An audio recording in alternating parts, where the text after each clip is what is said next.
Hallelujah. Lord, we thank you. Hallelujah. Thank you, Jesus.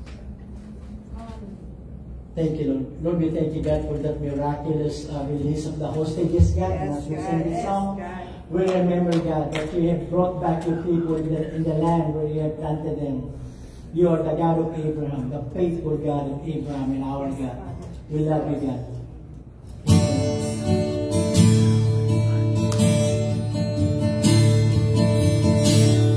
All daughters of Zion,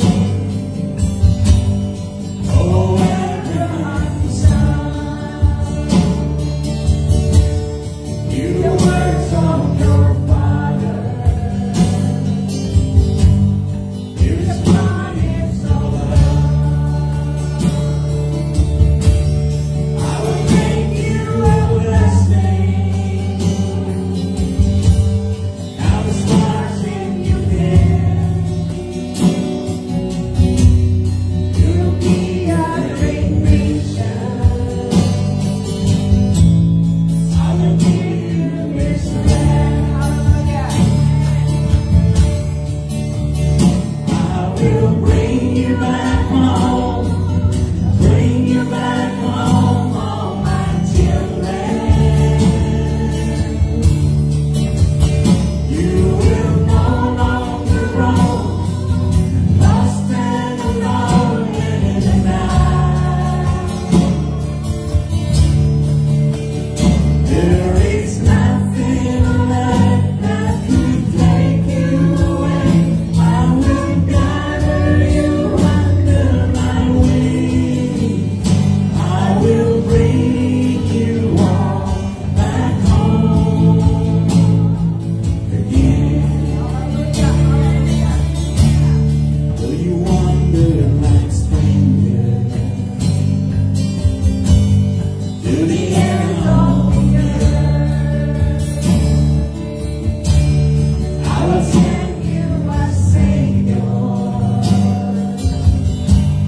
I will finish my work. You have no other shepherd.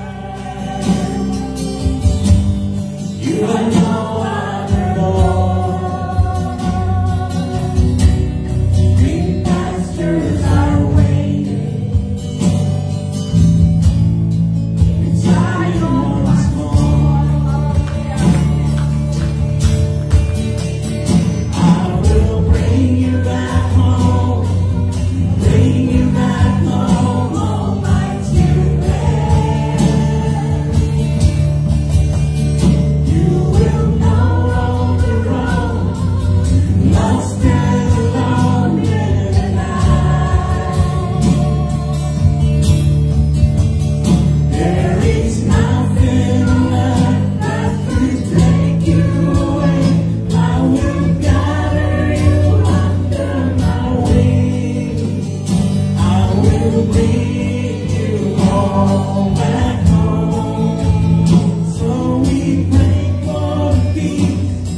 We look to the east for the sunrise, setting and peace. Every prophet and priest in the inner city will look for one who has fear. We will mourn for the one you have pierced.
Abraham, same God of Isaac, same God of Jacob is the God whom we are worshiping this afternoon in this place.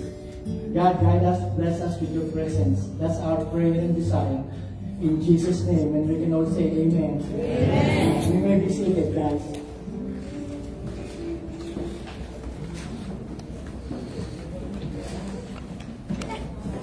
Thank you.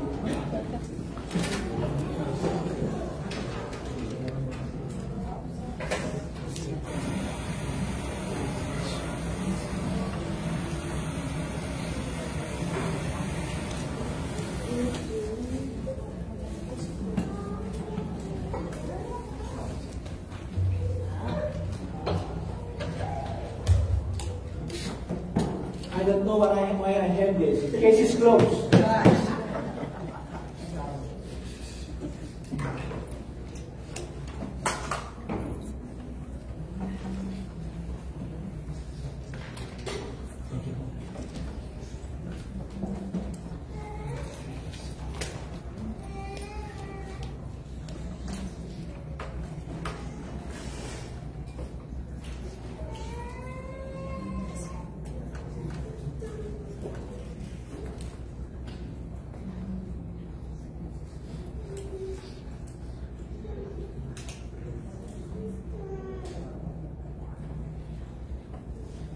So good afternoon, guys. I would like to greet our friends online. Thank you for joining us every weekend or every Sunday, wherever you are. We greet you good morning, good afternoon, or good evening. Thanks for subscribing. And also I'd like to welcome everyone in the auditorium. We have some guests. Thank you for joining us this afternoon. My desire is to meet with you after the service, to introduce myself to you and also some of the people here. So, thank you po. I'm Pastor Eddie. We just came back from New Jersey. I was invited to teach in the Bible camp in Jersey City. So, we were not here last Sunday, but we're back, me and my wife. So, thank you for your prayers. You love nature? Amen. I love nature. There's so many things that we can learn about God in nature, and somebody has said that all truths are parallel. Okay, what is true in nature is also true in the spiritual realm. Okay, like we are physically born in this world when we came out of our mother's womb. The same thing, we have a spiritual birth. Jesus Christ says, unless a man be born again, he cannot see the kingdom of God. Okay, and as a baby needs to grow, we also need to grow and mature. Okay, so we need the proper nurturing, and we need the proper food, and we need the proper environment to be able to do that. So we all know this in our science, in our biology, and this is the metamorphosis. This is the life cycle of a butterfly. Okay, from a larvae, it turns into a caterpillar, and then through the process, it gets into the cocoon, and then from the cocoon, it develops its wings, it develops parts of its body, and then it will emerge, it will come up as a beautiful monarch, a butterfly. So it's, I preached one time on this subject. I will not do it much. I'm just showing you that it's all around us. It's in nature, the process of transformation, that process of change.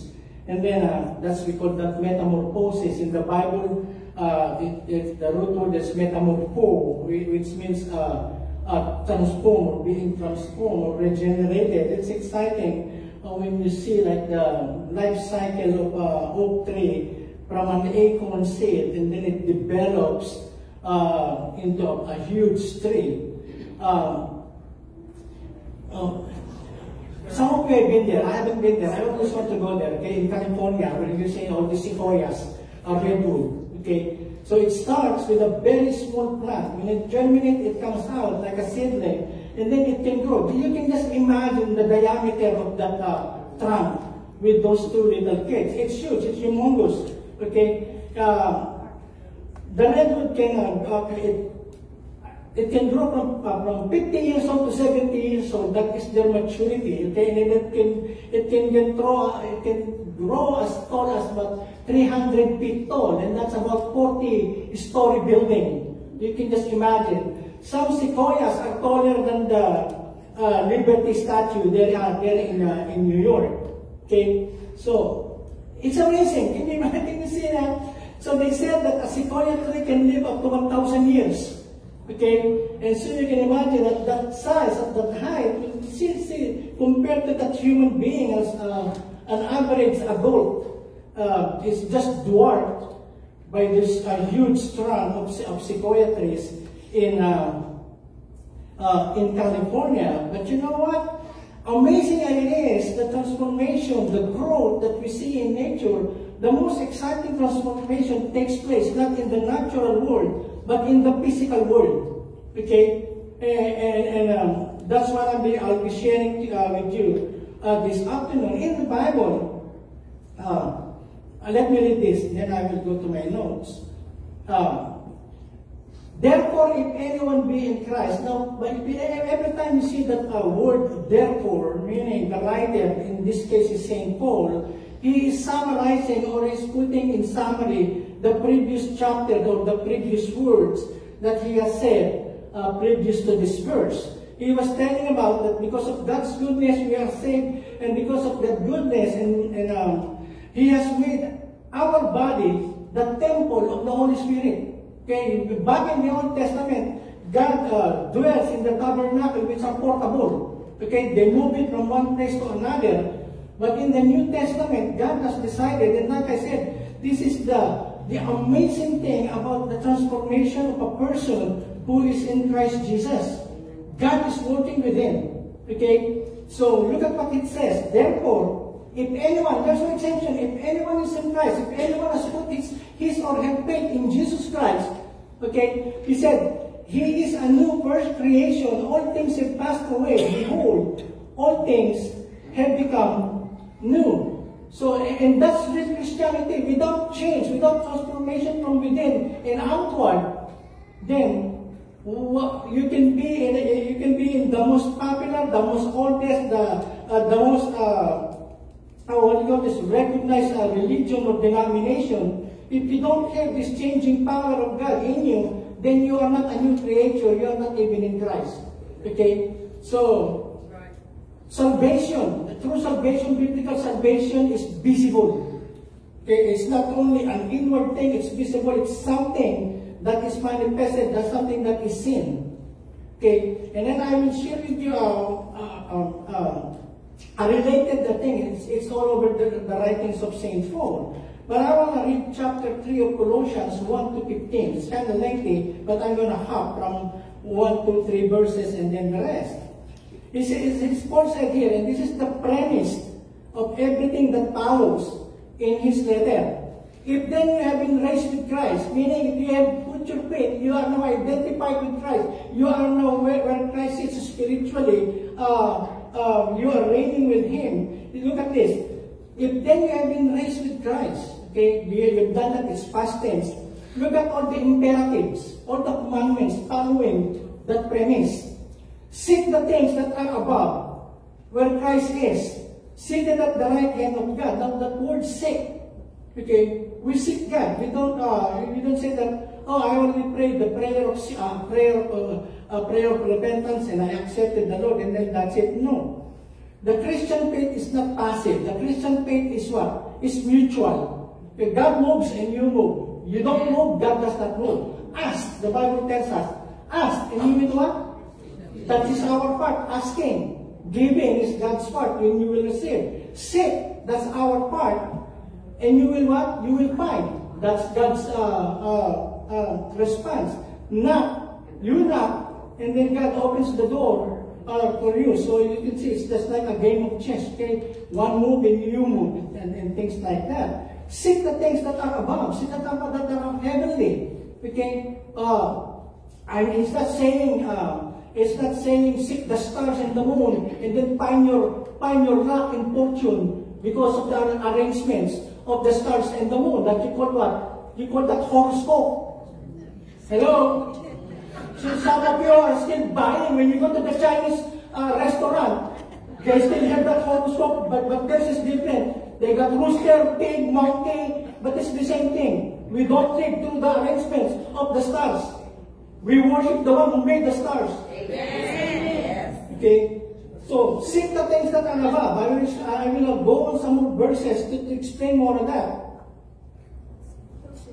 Where Christ is, seated at the right hand of God. So, spiritually speaking, we are there where Christ is. And then in Philippians chapter 2, verse 12 to 13, okay, this is what it says. Continue to work out your salvation with fear and trembling, for it is God who is at work in you, both to will and to work for His good pleasure. Now notice, okay, when you're reading, you notice, He did not say work for your salvation. He said work out your salvation. Okay, salvation is a gift.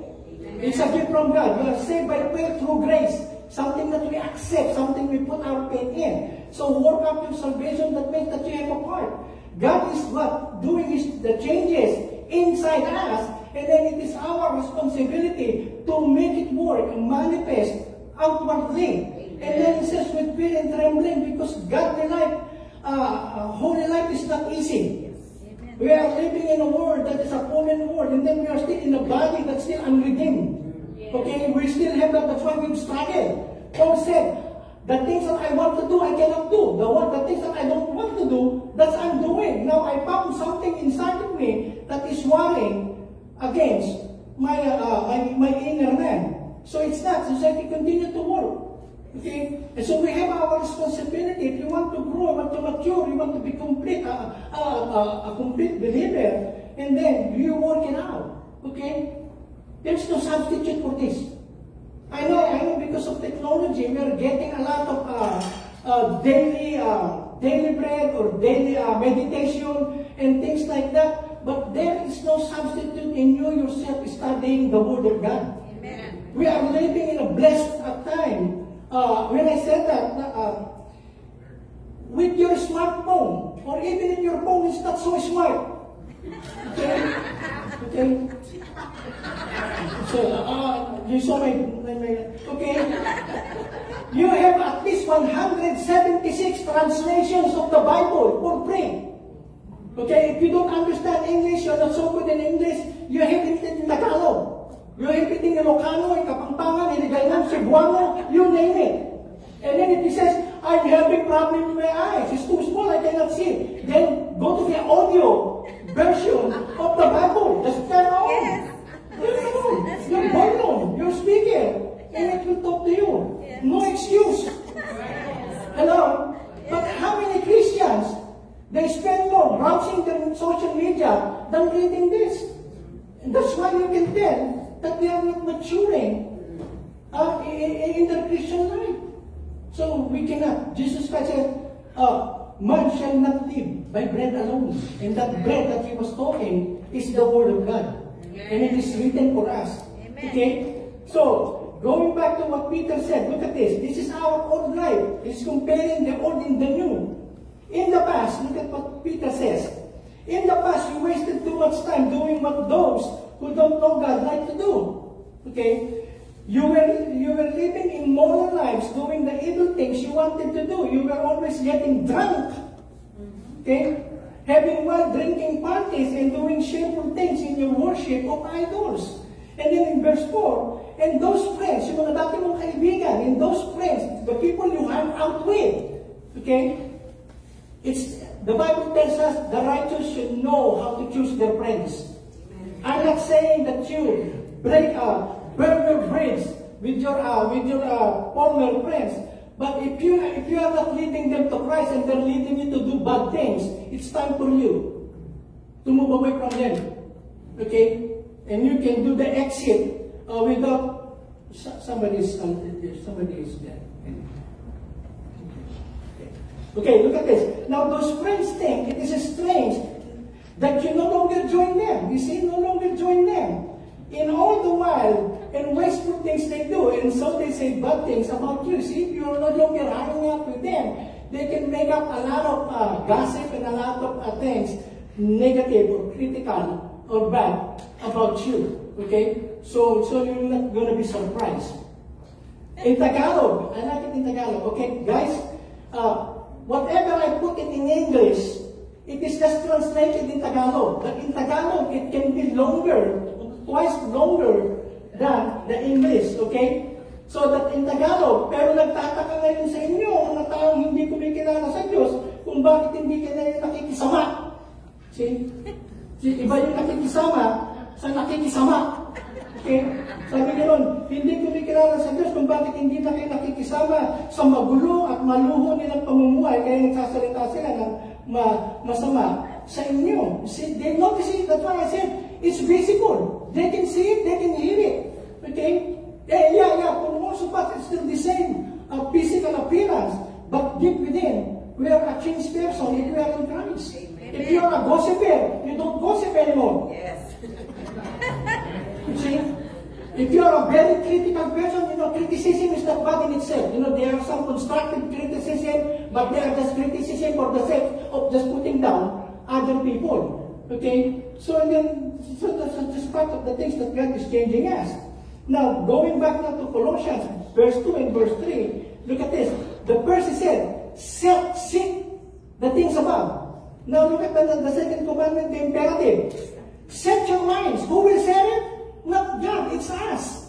Set your minds on things that are above, not on things that are on earth. So what is saying? Set your minds. Your goal in life now is different than your goals in life when you were an unbeliever. Your priorities in life is now different. Your values in life and your aspirations in life are now different compared to when you were an unbeliever. I remember when I was already a Christian when I came here in the U.S. But then my oldest brother joined the Navy, the U.S. Navy, in 1965. Okay, so and then all of us we were able to migrate here because of that. When I was young, I said when I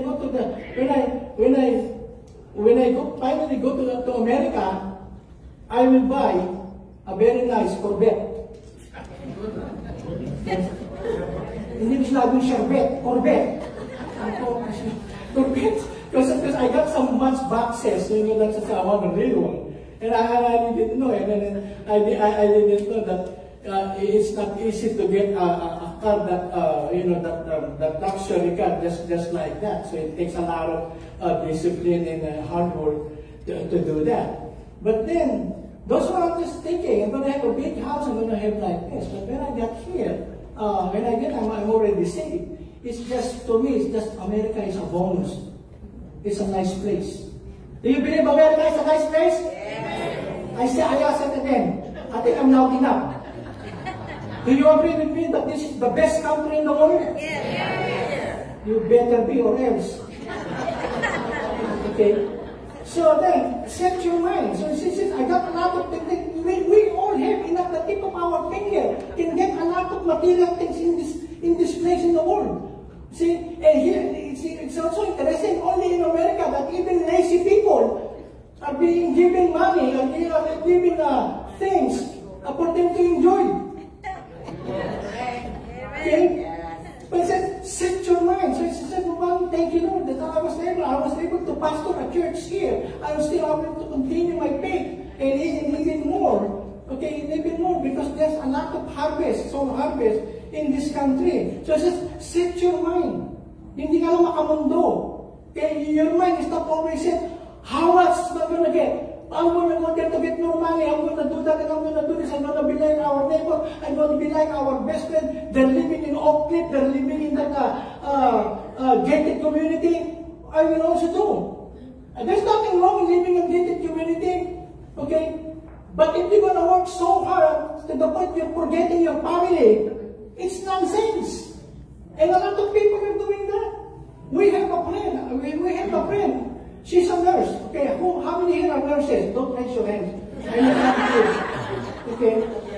Can you imagine they're trying to compete with the other Filipino compete? Okay. We have 65 inches TV. We're gonna buy 85. Because our friends, they have 75. You see, and then to the point of competition, she has to work two jobs. Can you imagine? 30 hours on one, another 30 hours on the other. she comes home, she cannot go inside to see her 3 children. She has to stay 2 hours in the garage to sleep. Because she doesn't want to get interrupted by her kids. Because in an hour, she's going to go back to another work. I'm not against, God's not against double job, but what I'm telling you about that side, your priority. You are killing yourself, you are killing your family just to be noticed. You are buying things that you don't need with the money you don't have to impress people you don't like.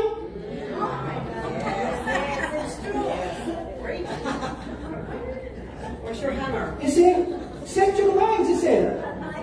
I'm not even beginning, I'm just introducing myself. But now look at verse 3. You, believer in Christ, born again in Christ, for you have died. You see, you have died and your life is hidden with Christ in God, so it's no longer you. Paul said, I am crucified with Christ. But I am crucified with Christ, yet not I. But the life that I now live is the life that Christ has given me. I will go into that verse later. Look now in 4, 5, and 6.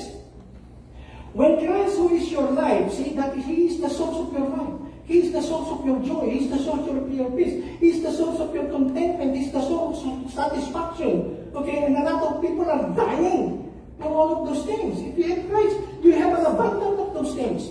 Okay? You see, when Christ, who is your life, appears, then you also will appear with Him in glory. Now, this is the reward that we're going to have in heaven. Put to death, patayin ninyo. See? Put to death, therefore, what is earthly in you. And then He listed some.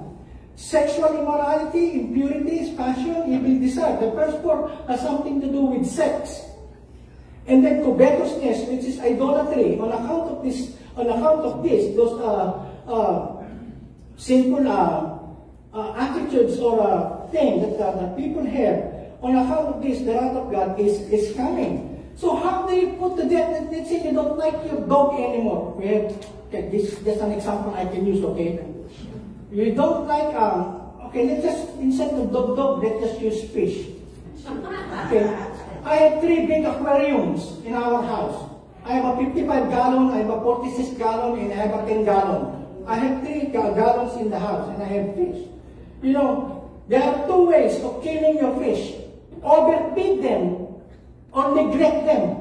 See, they will die more when they are overfed than fed less. But anyway, if you want to put yourself to put to death those sexual immorality, impurity, passion, and evil desire, then starve them. Okay, this is not bad in itself.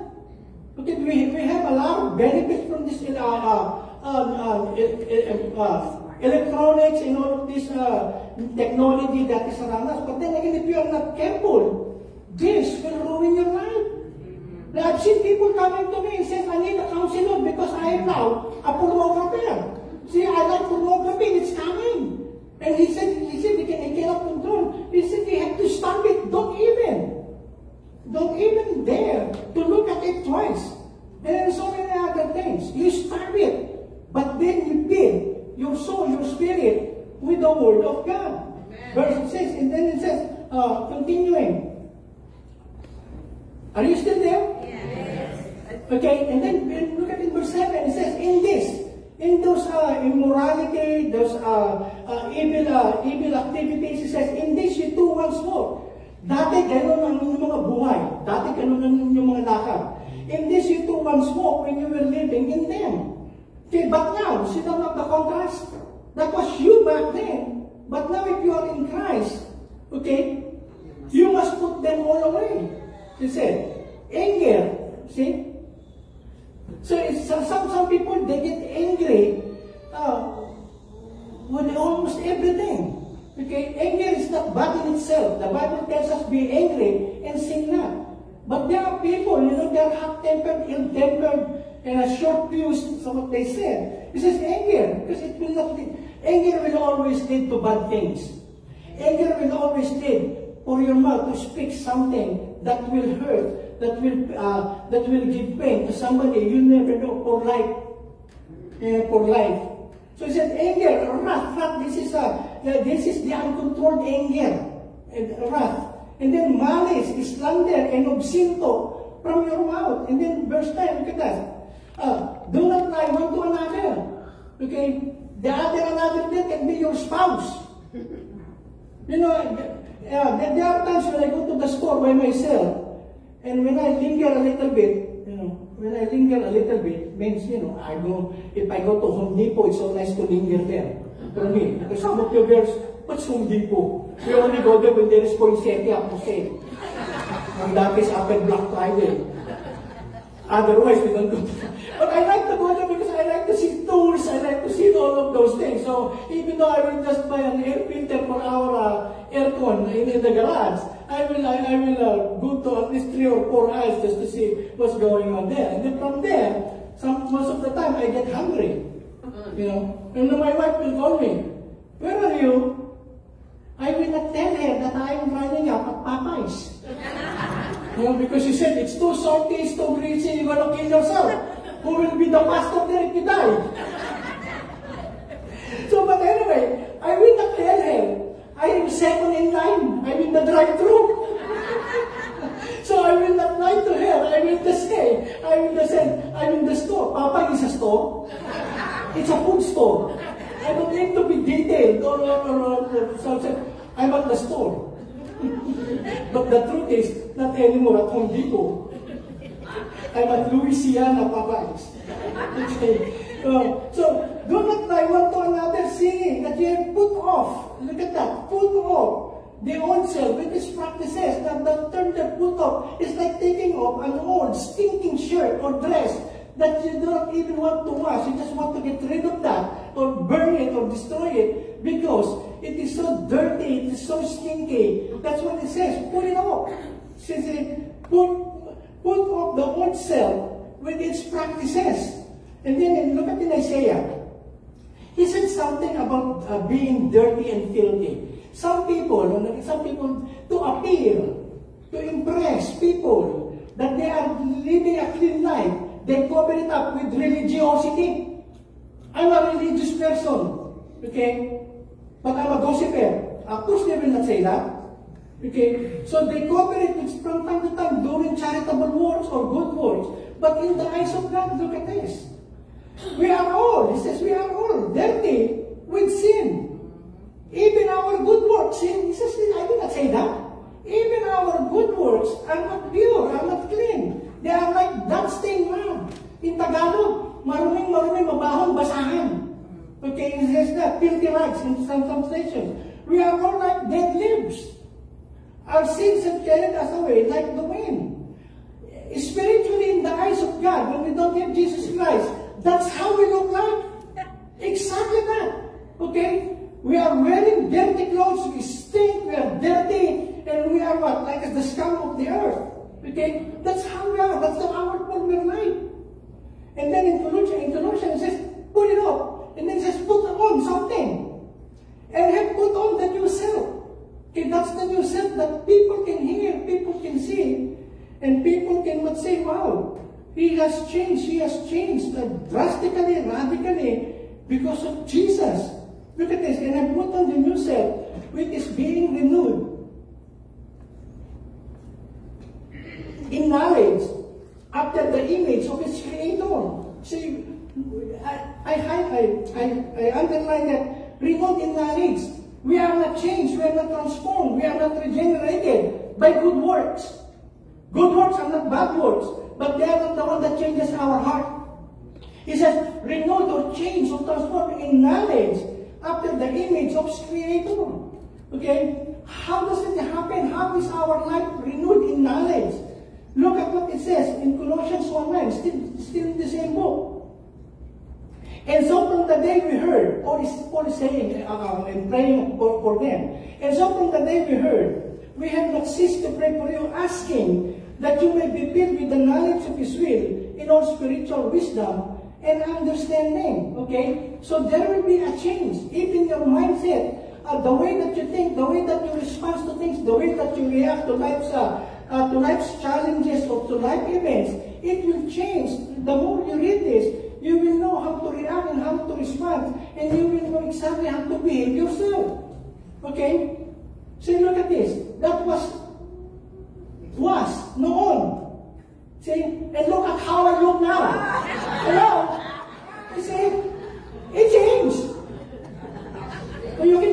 picture, you can have it as a souvenir for free. See, that's what I'm telling you, there's a change. When I was in college and I got saved, well, we go to one province in the south of Manila, and then I was still wearing an afro. I'm still wearing that. There's nothing bad in an afro hair back then during our time. That's the trend. Okay, and I used to do that. But then I found out that no, if I want to bring the clean message that I will be respected and the message that I'm bringing to the people will be respected, then I have to dress up. I have to clean up so that people will see something that is, admirable and something that they can accept. Can you imagine if you are preaching about Jesus and you smell and you stink? You know what I'm saying? Okay, so that's me. And then look at Timothy. I think that's verse 16. This is Paul is saying, all scripture, from Genesis to Revelation 66, all scripture is breathed out by God and profitable for teaching, for reproof, for correction, and for training in righteousness. So by just reading this, God will begin to talk to you, and then look at things in your life, your attitude, your behavior. You will change. Like being tactful in your word. Okay, the Bible tells us also in Colossians, let your speech be seasoned with salt. You know, some people are hurt not so much with physical, what do you call this? Altercations, okay? But sometimes it's just the word. Okay, so like in the family, if you have 2 kids or more, and you're saying, why are you not like your sister? Your sister is smarter than you and you're so dumb. Okay? Don't compare. They are not dumb. There's no such person as dumb. We are all created in God's image. But life and death is in the power of the tongue. Okay? There is so much power in that. If you keep on telling your kid that they are dumb, they're good for nothing, that's how they're going to grow up. If they fail in life, they're going to go back and say, that's what my mom told me every time I was growing up. I'm good for nothing, I'm dumb. You know, Drew Parrish? Well, some of you may not know him. Drew Parrish is one of the greatest basketball players who played on Boston Celtics with Larry Bird, McKay, and all of those two during the time of Kareem Abdul-Jabbar, Magic Johnson, and then later on Michael Jordan. The number that Drew Parrish chose to be put on his jersey, you know, yung uniform nila, 00. Okay, 00, 2 zeros. And when he was asked, why have you chosen 00 for your number? I want to tell my parents that I can be a good person and I can accomplish nothing. I can accomplish something. Because when I was growing up, both of my parents keep on telling me I'm good for nothing. 00. But to prove to them that because of hard work and discipline, he can be successful.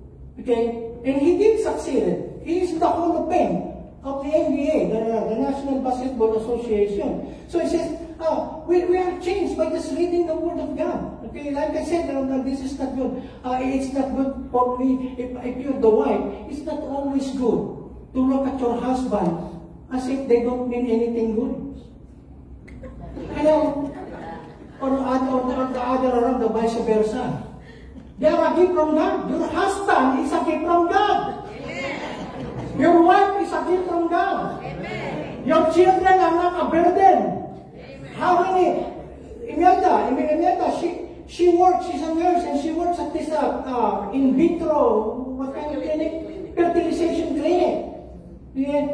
The cheapest that you can spend to have a baby, you know, artificially put there, 15,000, non-refundable. Okay? And how many thousands of women are paying that much just to have a baby, and you got 7.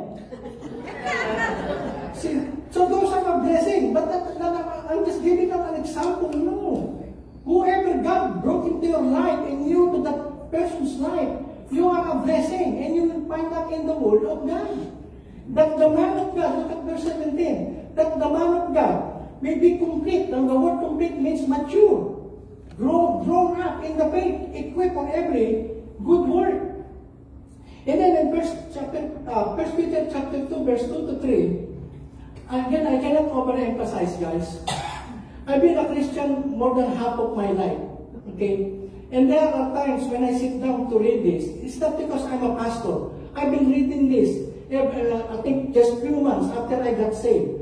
I will just sit down and read the Gospel of Luke, which is the longest in the Gospel, okay? And that's 24th chapter. I will just sit down, in 2 sittings I will finish the book. Because I want to know and I want to find out as much as I can about my God, about my Savior, about the faith that I have now learned. And I have to find it here by myself. It's good to attend Bible studies, but then I have to feed myself. And look at what Peter said. This touched me. This is one of my favorite verses in the New Testament. Look at what Peter is saying to the Christians who are undergoing a lot of trials, a lot of bad things in their life because they're believers. Like newborn babies or infants. Long for the pure spiritual milk. So that's talking about this word.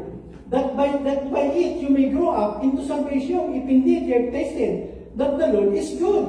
In Tagalog, gaya ng sanggol ng bagong panganak, manabit kayo sa dalisay na gatas na espiritual upang lumago kayo hanggang makamtan ninyo ang ganap na kaligtasan ngayon naranasan ninyo ng kabutihan ng Panginoon. So, he said, like a newborn desire.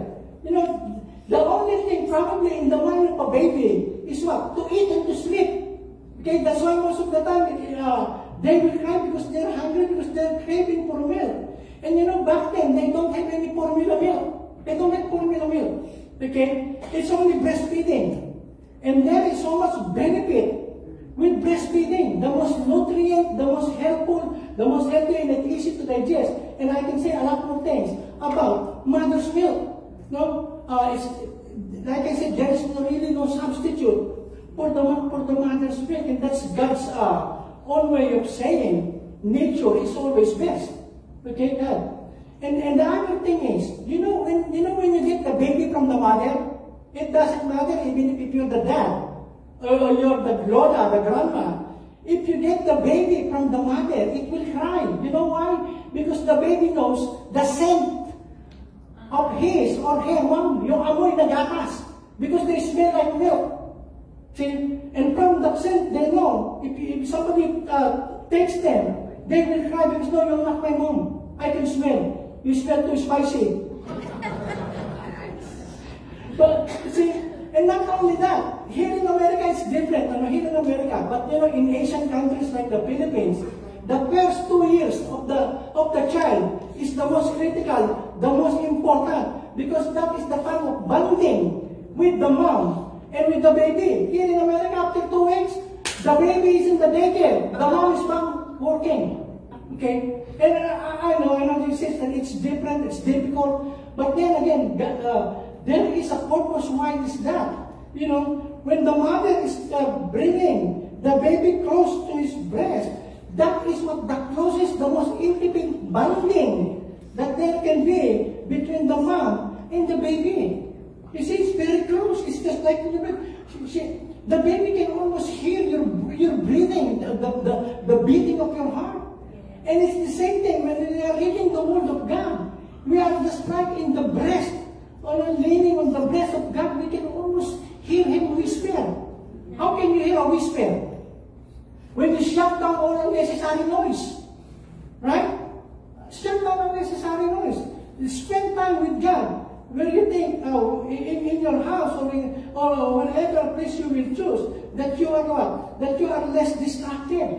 We are living in a world that we are being distracted by so many things. See? How many people you see? They are texting while driving. Okay? And I see people, they're putting mascara while driving. See? I even saw one man brushing his teeth while driving. So I said, he's brushing his teeth, I'm going to wait on how he's going to gargle. So I went outside and side by side by him, okay, so to see where he's going to speed it. He's brushing his teeth. So a lot of distraction, even in our Christian life. Sometimes we spend a lot of time with our social media, but how about time in Him? Okay, we just read 2 verses, that's it. Okay, That's a good start, but you don't stop there. You have to continue to read and read as much as you can, because that's where your muscles, your sinews, your joints, and every part of your body will grow, even part of our Christian life. Okay? In 2 Corinthians, again, this is Paul. Dear friends, we have these promises from God. So we should make ourselves pure. Say we make ourselves pure. And the word of God is pure. You are now clean, Jesus Christ said in John 15 verse 3. You are now clean by the words I have spoken unto you. So we should make ourselves pure free from anything that makes our body or our soul unclean. Our respect for God should make us try to be completely holy in the way we live. So that is our part. God has His part in that process of changing us, transformation, and conforming us to the image of the Son. But our part is to make sure that, some magazines we don't need to be reading. There are some movies that we don't need to be watching. There are some passion that is coming out. We don't need them as believers. Okay? And so many other things. And then in Colossians, again, now going to Colossians. Now, look at this 11 and 12. This is still a part of chapter 3.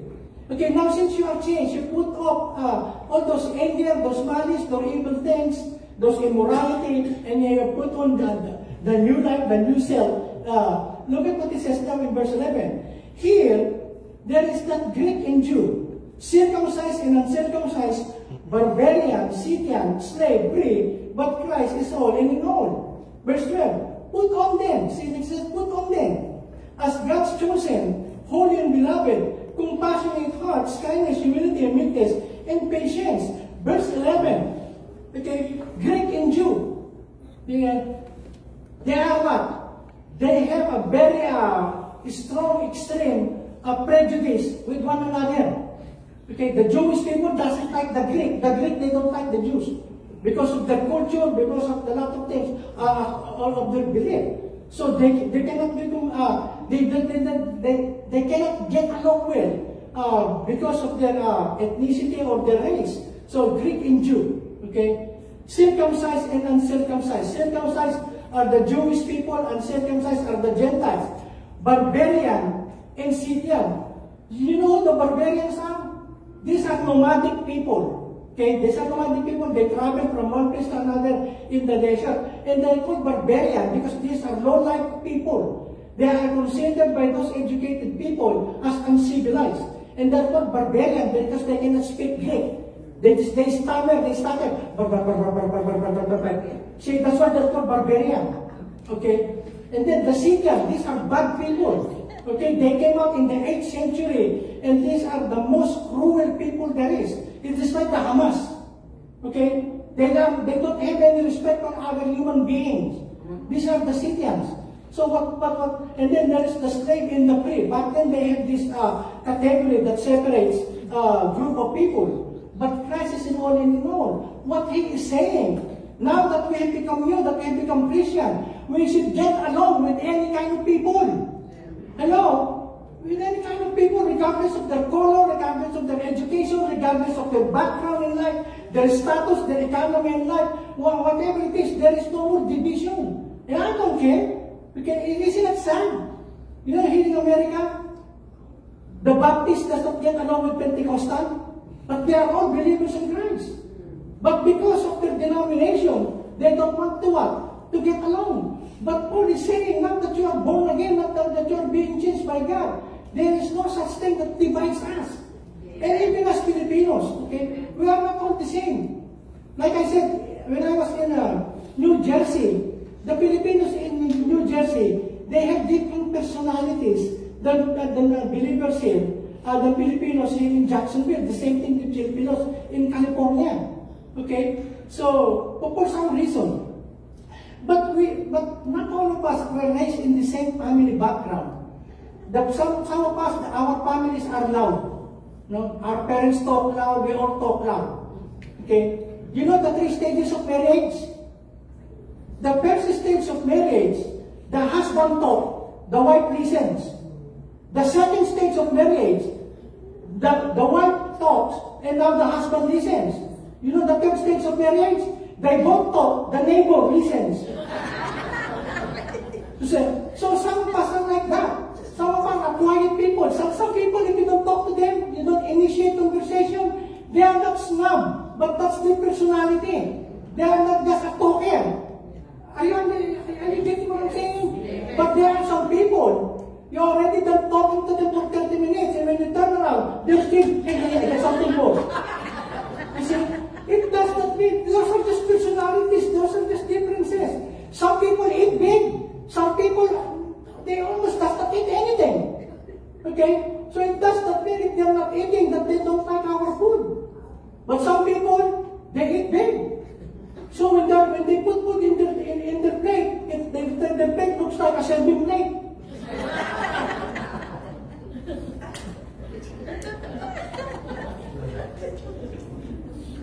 Hello? And some people, they haven't started. They're already filling up a to-go box. Give me a break. Give me a break. You see, but those are just our differences. You're going to hate them just because of that? See, Jesus Christ says, love and pray for your enemies. He said that's a command. If He will say that, if He is commanding us to love and pray for our enemies, they just took a lot of food. They have become your enemies. Hello? They are not just conversing with you the way you want to engage them in a conversation. It does not make them an ugly person, a snobbish person. No. Those are just our differences, and we need to get along. Hello? See, instead of being offensive and always being critical, I'm not saying I'm not going to go there. Their pastor is so too good looking, I'm not going to go there. You see that? It speaks of relationship, how good it is for brothers and sisters to dwell together in unity. How good it is. A lot of people are already fighting. How many thousands of people were marching because they hate somebody in the White House? How many people are hurting each other because they hate each other? Sometimes it happens in the family. It should not happen in the church. You see, if we are all saved, we are all born again, we have the same one Lord and Savior. Then we should learn to get along with even those people who are not so friendly, who are not easy to get along. There are some people in church that are difficult people. Hello? See, one time somebody came in here. She just came for an hour. First time.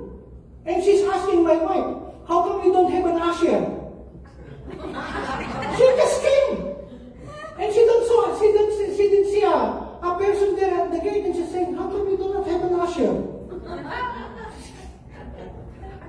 But I think you understand what I'm saying, okay? And then in verse 12, I have to finish.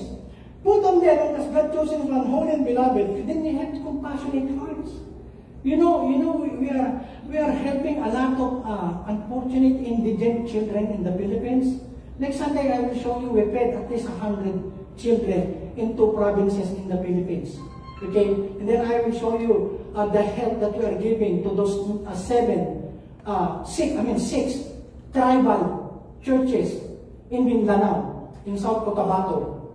Okay, so, and then compassionate and kindness, humility, meekness, and patience. Patience, let's be patient with one another. Some people in the church, they are not in the level of maturity yet. They are just beginning to grow in the Lord. So they're still talking, acting, and behaving as if that seems they are not a believer. But just be patient with them. God is patient with us.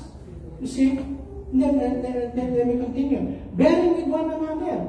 So that means that they're getting into your meal. But be patient with them. Be patient with people. You know, somebody came to our house. And then as soon as she came into the house, she looks at the ceiling of our house and the living room. And you know what she said? Oh, I'd like to be a pastor. Because pastors, they got big house. It is as if we are getting a lot of money from the church. You see that thought? Ang dumi ng isip. Say, I'd like to be a pastor too, because pastors, they got a lot of kickbacks. You know? But to tell you the truth, I'm not getting any salary in this church. All of these people, none of them are getting salary. All of our Sunday school teachers, they are all voluntary. Much of our money are sending to people who need it the most. Pastors in the Philippines who does not even have chairs in their church. They don't even have a bathroom in their churches. Hello? He says, bearing with one another. If one has a complaint against another, so there will be people who will complain. Okay? Is it not interesting? Oh, the pancit is too salty. Oh, the leche plan is too sweet. The pork roast is too greasy. Then don't eat it. Move away. Go to the dessert. Go to the salad and go to the fresh fruits instead of, complain. But then again, you will hear that. Say, forgiving each other. Forgiving each other. The Lord is forgiving you, so you also must forgive. And then, above all these things, put on love. You see, love covers a multitude of sin. Amen. And then it says, which binds everything together in perfect harmony. And then 15, look at verse 15. And let the peace of Christ rule in your hearts. We are not troublemakers. We don't like troubles. We don't like backbitings. We don't like friction among our relationships. So that's why let the peace of Christ rule in your hearts. To what? To which indeed you were called in one body, and then be thankful. Be thankful. Okay? We all receive from God good things. Okay, you woke up this morning, that's a good thing from God. A lot of people last night instead, they did not wake up alive. And you woke up, you're here because you woke up. That's a good thing from God. You have a family, that's a blessing from God. You are already at the age of 85 and you're still strong. No, here and there you have arthritis or something. But average one, at 85, at 70, you're still strong. That's a blessing from God. Amen. Okay? Some of you, I can see, you're not even wearing eyeglasses. Your vision might be 20/20 at your age. That's a blessing from God. Amen. Hello? And so many other things. He says, be thankful. Instead of grumbling, be thankful. Okay? I will jump. True Christians are transformed Christians. If your life is not being changed, you're still the same person. The only difference in your life is now you're coming to church. Now you're reading the Bible. Or now you can, from time to time, you attend Bible studies. But there is not really change in your heart. You're still the same person. When you get mad, hurtful things comes from your mouth. Okay? And you're still envy a lot of other people, and you're still grumpy about other things and about other people, then you are not being changed. Look at this verse. I have to end. Therefore, if anyone be in Christ, in union with Christ, has a relationship with Jesus Christ, he or she is a new creation. All things have passed away. You are no longer you. You are no longer the old Vicky that you used to be. You are now a changed Vicky, a changed Leo, or a changed Nito, and things like that. All things have passed away. Behold, look at that. Behold, all things have become new. I highlighted behold. You can see that God is moving 24/7 in your life to change you, even your thoughts, okay, and even your imagination. Even whatever is inside of you, your spouse cannot even see that, but God can see that. Behold, you know it. You know it when you know that you are being changed by God, inside out. Amen. See, it's not only that deep within you, but it shows outside, the way you talk, the way you relate to other people. One of the best ways to know that you are a believer is the way you relate to other people. You can never say you love God whom you do not see, and then be grumpy or be hateful or envious to people that you are rubbing shoulder with. Amen. Amen. Hallelujah. Lord, we bless you, God. We thank you. Hallelujah. Lord, we pray that we might pursue all the changes that you are intending in our lives. You have begun a good work, God, the moment that we accepted you as our Lord and Savior, the moment that we turned away, we repented of our sins. You sent your Holy Spirit deep within us to begin the work of changing us, God, into that very image of your Son. We thank you, God. We thank you also, God, that because of your Holy Spirit, God, we are learning things that we will never learn, God, by our own endeavor, by our own skills and abilities. We thank you, Father, that your Holy Spirit living in us is changing us inwardly, day by day, God, building in us spiritual cells, spiritual muscles, Lord, so that we grow more and more like you and like your Son, Jesus Christ. Those of you who have come in here for the first time, or maybe for a number of times, you have been a religious person. You are a good person. But being religious and a good person will not bring you to heaven. The only way that you can go to heaven is accepting Jesus Christ, believing Jesus Christ as your Lord and Savior. Jesus Christ said, I am the way, I am the truth, and I am the life. No one comes to the Father except through me. So after you heard the message, you can only be with God. When you leave this earth, you can only be with God if you have Jesus Christ as your Lord and Savior. It's not an accident that you've been invited to come here this afternoon. It's not invited that you've been coming to this church, and even those people watching us online. God is talking to you. Come to Him. Say, sorry, Lord, for all the sins I've done against you. I'm so sorry. I'm so sorry, Lord, that I'm a good person, and yet, God, I'm refusing to accept you. But now, God, this afternoon, before I leave this building, I want you to be my Lord and my Savior. Come, Lord Jesus, in my life. Send your Holy Spirit within me to begin that transforming power, that change that you want in me. Just tell Him that, Lord, I come and I ask for forgiveness for all my sins. And from now on, and until the day that you will come and take me, I want you to be my Lord and to be the Savior of my life. Help me to live the rest of my life pleasing you, honoring you, and blessing you. We thank you, God. In Jesus' name. Amen. Thank you, guys. Thank you so much.